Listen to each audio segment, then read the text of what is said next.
Hello and good morning. Today I'm going to be reading to you of Mice and Men by John Steinbeck. This book was written in 1937 during the Great Depression. This is the first time reading it, and I just wanted to go ahead and do a YouTube live read of classic books. I think it'd be entertaining. So this is my first time doing this. So then I can always listen back to it later and also share literature knowledge. So without further ado, this will be the chapter one, first part of Mice and Men. A few miles south of Soledad, the Salinas River drops in close to the hillside bank and runs deep and green. The water is warm too, for it has ships twinkling over the yellow sands in the sunlight before reaching the narrow pool. On one side of the river, the Golden Foothill slopes curve up to the strong and rocky Gilliban Mountains. But on the valley side, the water is lined with trees, willows, fresh and green with every spring, carrying in their lower leaf junctures the debris of the winter's flooding, and sycamores with molted white recumbent limbs and branches that arch over the pool. On the sandy bank under the trees, the leaves lie deep and so crisp that a lizard makes a great skittering if he runs among them. Rabbits come out of the brush to sit on the sand in the evening, and the damp flats are covered with the nice tracks of coons and with the spread pads of dogs from the branches, and with the split wedge tracks of deer that come to drink in the dark.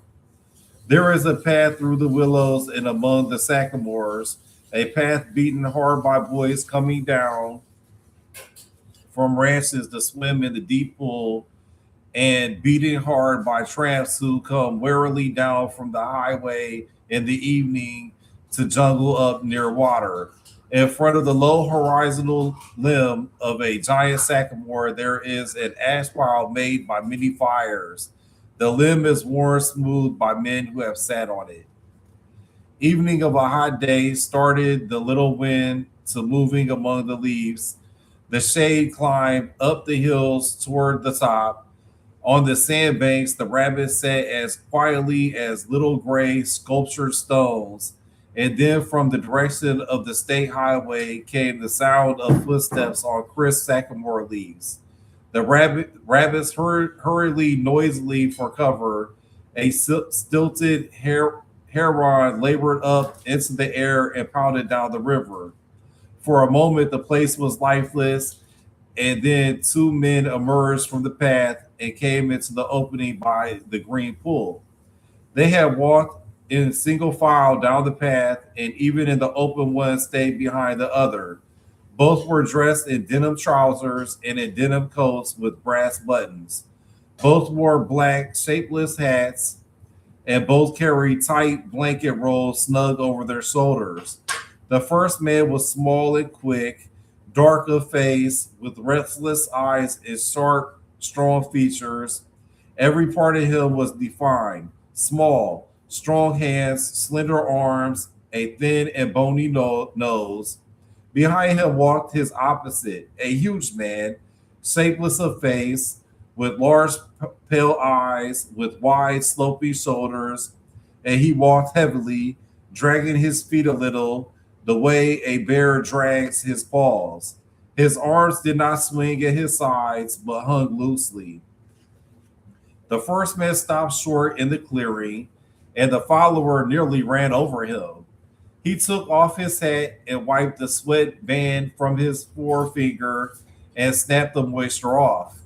His huge companion dropped his blankets and flung himself down and drank from the surface of the green pool. Drank with long gulps, snorting into the water like a horse. The small man stepped nervously beside him. Lenny, he said sharply, Lenny, for God's sake, don't drink so much. Lenny continued to snort into the pool. The small man leaned over and shook him by the shoulder. Lenny, you gonna be sick like you was last night. Lenny dipped his whole head under, hat and all, And then he sat up on the bank and his hat dripped down on his blue coat and ran down his back. That's good, he said. You drink some, George. You take a good big drink. He smiled happily. George unslung his bundle and dropped it gently on the bank. I ain't sure it's good water, he said. Looks kind of scummy. Lenny dabbled his big paw in the water and wiggled his fingers so the water arose in little splashes. Rings widened across the pool to the other side and came back again. Lenny watched them go. Look, George, look what I done. George knelt beside the pool and drank from his hand with a quick scoops. Tastes all right, he admitted. Don't really seem to be running though. You never ought to drink water when it ain't running, Lenny, he said hopelessly. You drink out of a gutter if you was thirsty. He threw a scoop of water into his face and rubbed it about with his hand under his chin and around the back of his neck. Then he replaced his hat, pushed himself back from the river, drew up his knees and embraced them. Lenny, who had been watching, imitated George exactly. He pushed himself back, drew up his knees, embraced them, looked over to George to see whether he had it just right.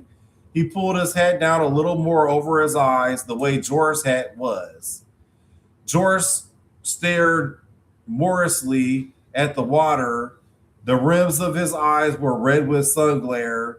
He said angrily, we could just as well have rowed clear of the ranch if that bastard bus driver knew what he was talking about. Just a little stretch down the highway. He said, just a little stretch. Damn near 4 miles. That's what it was. Didn't want to stop at the ranch gate. That's what. Too damn lazy to pull up. Wonder he isn't too damn good to stop in Soledad at all. Kicks us out and says, just a little stretch down the road. I bet it was more than 4 miles. Damn hot day.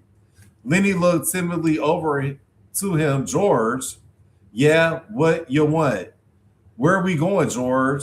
The little man jerked down the brim of his hat and scowled over at Lenny. So you forgot that already, did you? I gotta tell you again, do I? Jesus Christ, you're a crazy bastard. I forgot, Lenny said softly. I tried not to forget. Honest to God, I did, George. Okay, I'll tell you again. I ain't got nothing to do. Might just as well spend all my time telling you things and then you forget them and I tell you again. Tried and tried, said Lenny, but it didn't do no good. I remember about the rabbits, George.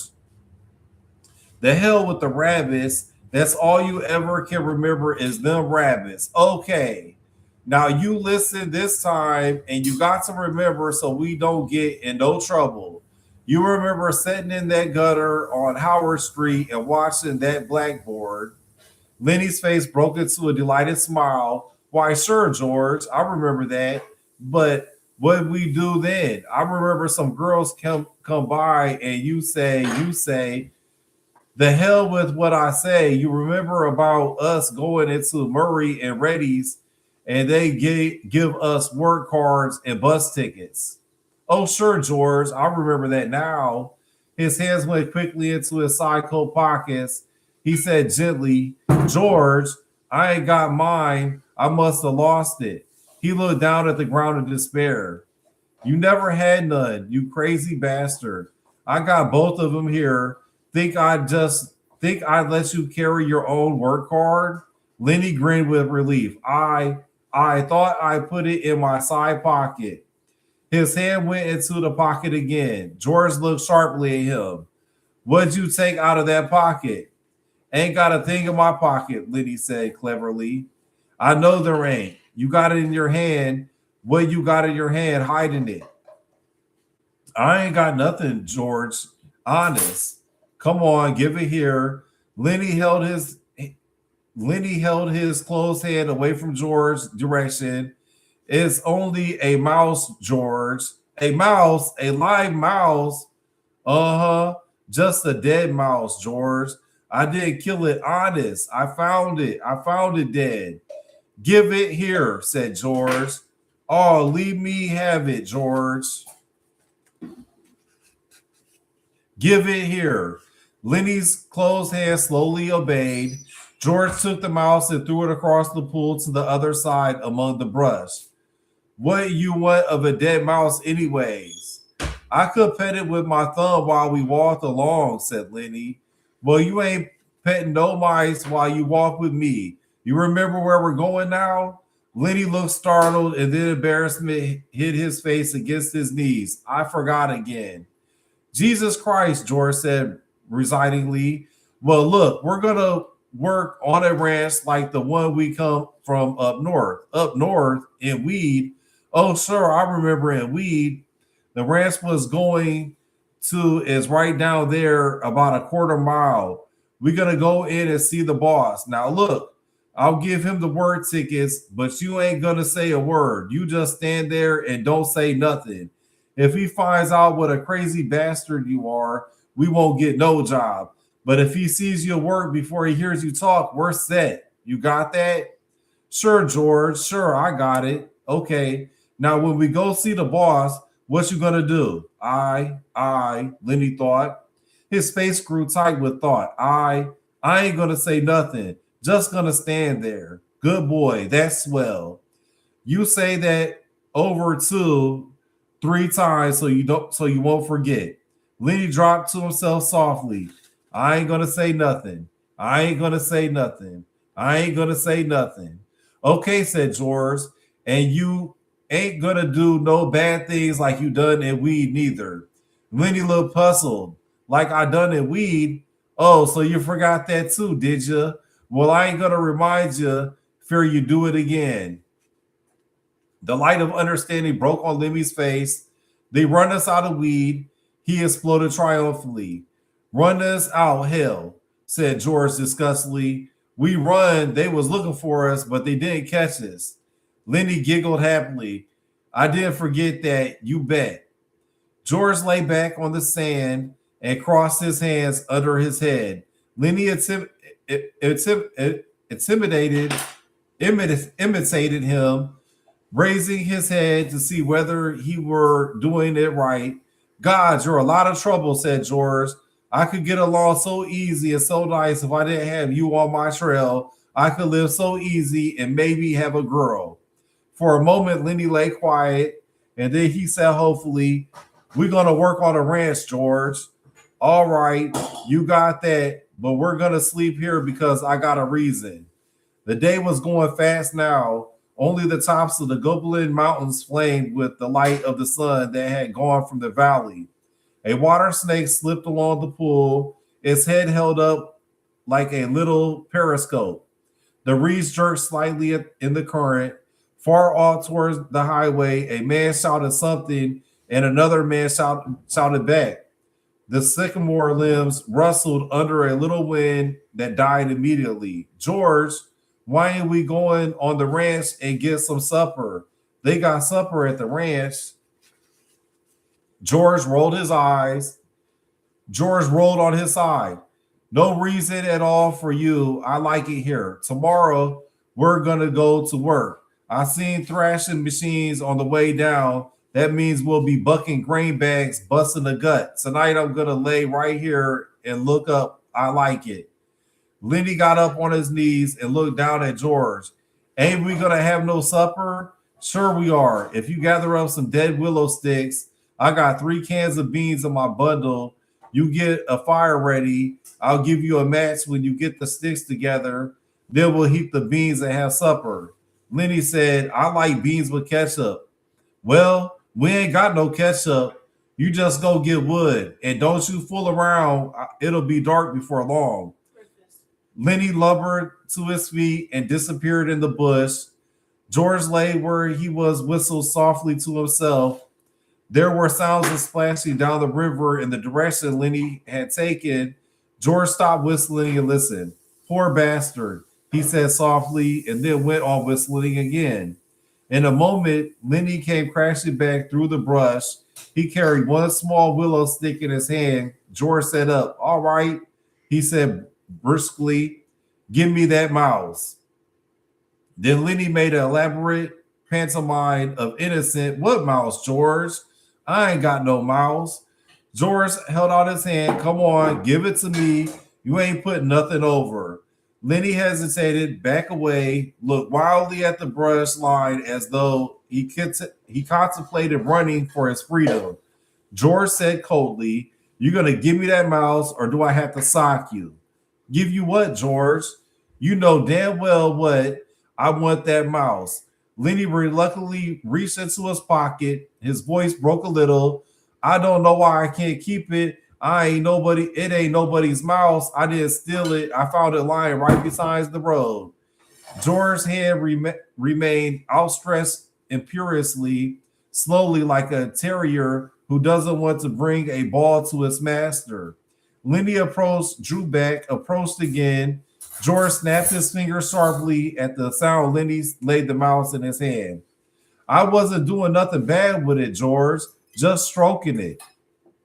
George stood up and threw the mouse as far as he could into the darkening brush, and then he stepped to the pool and washed his hands. You crazy fool. Don't you think I could see your feet was where you went across the river to get it? He heard Lenny's whimpering cry and wheeled about, blubbering like a baby. Jesus Christ, a big guy like you. Lenny's lip quivered and tears started in his eyes. Oh, Lenny. George put his head on Lenny's shoulder. I ain't taking it away just for meanness. That mouse ain't fresh, Lenny. And besides, you broke it petting it. You get another mouse that's fresh, I'll let you keep it a little while. Lenny sat down on the ground and hung his head directly. I don't know where there is no other mouse. I remember a lady used to give them to me every one she got, but that lady ain't here. George scoffed. Lady, huh? Don't ever remember who that lady was. That was your own Aunt Clara. And she stopped giving them to you. She always killed them. Lenny looked sadly up at him. They was so little.